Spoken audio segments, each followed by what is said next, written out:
Good morning 10th class. आज हम क्षितिज बाग 2 से जयशंकर प्रसाद द्वारा रचित आत्मकथ्य जो कविता है उसका सार पढ़ने जा रहे हैं। उसका सार मैं आपको पढ़ के बता रही हूँ कि मुंशी प्रेमचंद ने अपनी पत्रिका हंस में छापने के लिए श्री जयशंकर प्रसाद की आत्मकथा लिखने का आग्रह किया था, पर उन्होंने ऐसा करने से मना कर दिया था। उन्होंने आत्मकथा न लिखकर कविता के रूप में आत्मकथ्य लिखा था। आत्मकथा न लिखकर क्या लिखा था? कवि के रूप में आत्मकथ्य लिखा था, जो सन 1932 में हंस में छपा था। कवि ने इस कविता में जीवन के यथार्थ को प्रकट करने के साथ साथ अनेक अभावों को भी लिखा था, जो कवि ने खुद झेले थे। उन्होंने माना था कि उनका जीवन किसी भी सामान्य व्यक्ति के जीवन की तरह सरल और सीधा था, जिसमें कुछ भी विशेष नहीं था। वह लोगों की वाहवाही लूटने और उनके रोचक लगने वाला नहीं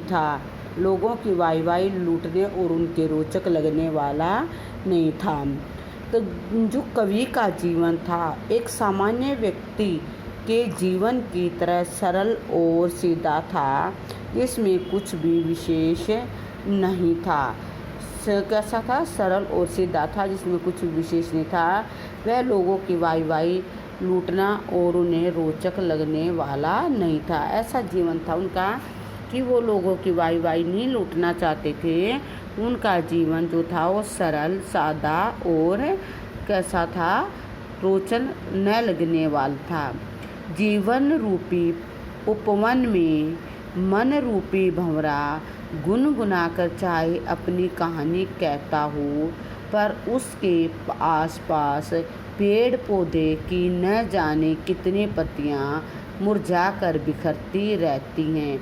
कवि कहता है कि जो भंवरा है वो क्यों न अपनी गुनगुनाकर उपवन में जाकर और गुनगुनाकर अपने कहानी कहता हो, लेकिन कई ऐसे पेड़ हैं जिनकी पत्तियां मुरझाकर बिखरती रहती हैं।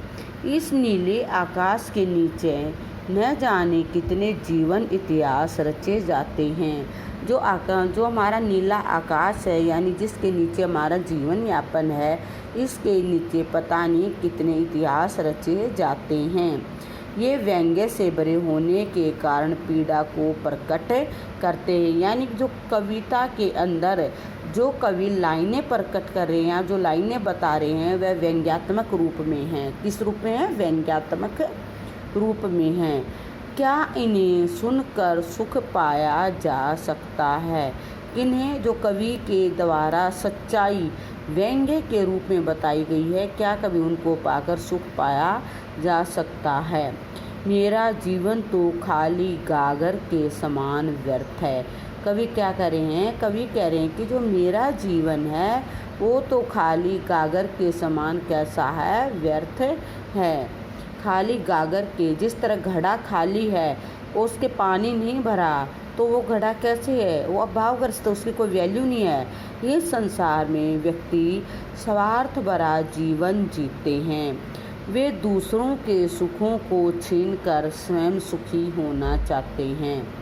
अब कैसा जीवन जीते हैं? स्वार्थ भरा, यानी मतलब का जीवन जीते हैं। दूसरों को हानि पहुंचाते हैं और खुद सुखी रहना चाहते हैं। यह जीवन की विडंबना है। यही एक मानव के जीवन की विडंबना है। कभी दूसरों के दुखे और अपनी पीड़ा की कहानी नहीं सुनाना चाहता।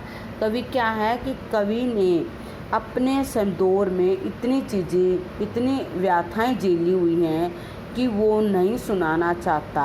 अपनी कहानी के रूप में भी उनको नहीं सुनाना चाहता। वह नहीं समझता कि उसके पास दूसरों को सुनाने के लिए कोई मीठी बातें हैं। कवि कह रहा है कि उनके अनुसार, यानी कवि के अनुसार, कवि के जीवन में ऐसी कोई मीठी बात नहीं है जिससे दूसरे सुनकर संतुष्ट हो जाएं। अपने जीवन में सुख प्रदान करने वाली मीठी अच्छी बातें दिखाई नहीं देती। कवि ने अपना जीवन कैसा लग रहा है? नीरस। कवि ने अपना जीवन नीरस लग रहा है और कवि कह रहा है कि उनके जीवन में कोई ऐसी मीठी बात नहीं है जिससे सुनकर औरों को अच्छा लगे, जिनको सुनकर अच्छा लगे, ऐसी कोई भी मीठी बात नहीं है। उसे प्राप्त होने वाले सुख तो आधे रास्ते से ही दूर हो जाते हैं। उसकी यादें तो थके हुए यात्री के समान हैं जिसमें कहीं सुखद यादें नहीं हैं। कवि की यादें कैसी हैं? एक थके हुए यात्री के समान हैं। कैसी? एक थके हुए यात्री के समान है जिसमें कहीं सुखद बातें नहीं हैं, यानी मन को सुख पहुंचाने वाली बातें नहीं हैं। कोई भी उसके मन में छिपी दुख भरी बातों को क्या जानना चाहेगा? उसके छोटे से जीवन में कोई बड़ी उपलब्धि नहीं है। कवि क्या कह रहा है? कवि स्वयं के अंदर कमियां दिखाते हुए बतलाता है कि उसने जीवन में ऐसी कोई उपलब्धि हासिल नहीं की जिसको वो दूसरों के सामने बता सके। इसलिए कवि अपनी कहानियाँ न सुनाकर दूसरों की बातें सुनाना चाहता है। कवि अपनी कहानी न सुनाकर दूसरों की बातें सुनाना चाहता है। वह चुप रहना चाहता है। कवि अपनी आत्मकथा भोली भाली और सीधी सादी प्रतीत होती है। कवि की आत्मकथा कैसी प्रतीत होती है? कवि को अपनी आत्मकथा भोली भाली और सीधी सादी प्रतीत होती है। उसके हृदय में छिपी हुई पीड़ाएं मौन भाव से थक कर सो गई थी। कवि के हृदय में जो दुख दर्द छुपे हुए थे वो मौन भाव यानी हमेशा के लिए चुप होकर और थक कर सो गए थे, जिन्हें कवि जगाना उचित नहीं समझता था। यानी कवि अपनी व्यथा दूसरों तक नहीं भेजना चाहता था। वह नहीं चाहता था कि कोई उसके जीवन में कष्टों को जाने। यानी कवि अपने जीवन की कोई भी दुखद या कष्ट भरी कहानी किसी को नहीं सुनाना चाहता था। आत्मकथा कविता किसके द्वारा लिखी गई है? कवि जयशंकर प्रसाद के द्वारा लिखी गई है। ये इस कविता का सार था और आगे हम इसके सरलार्थ करेंगे। Okay, thank you.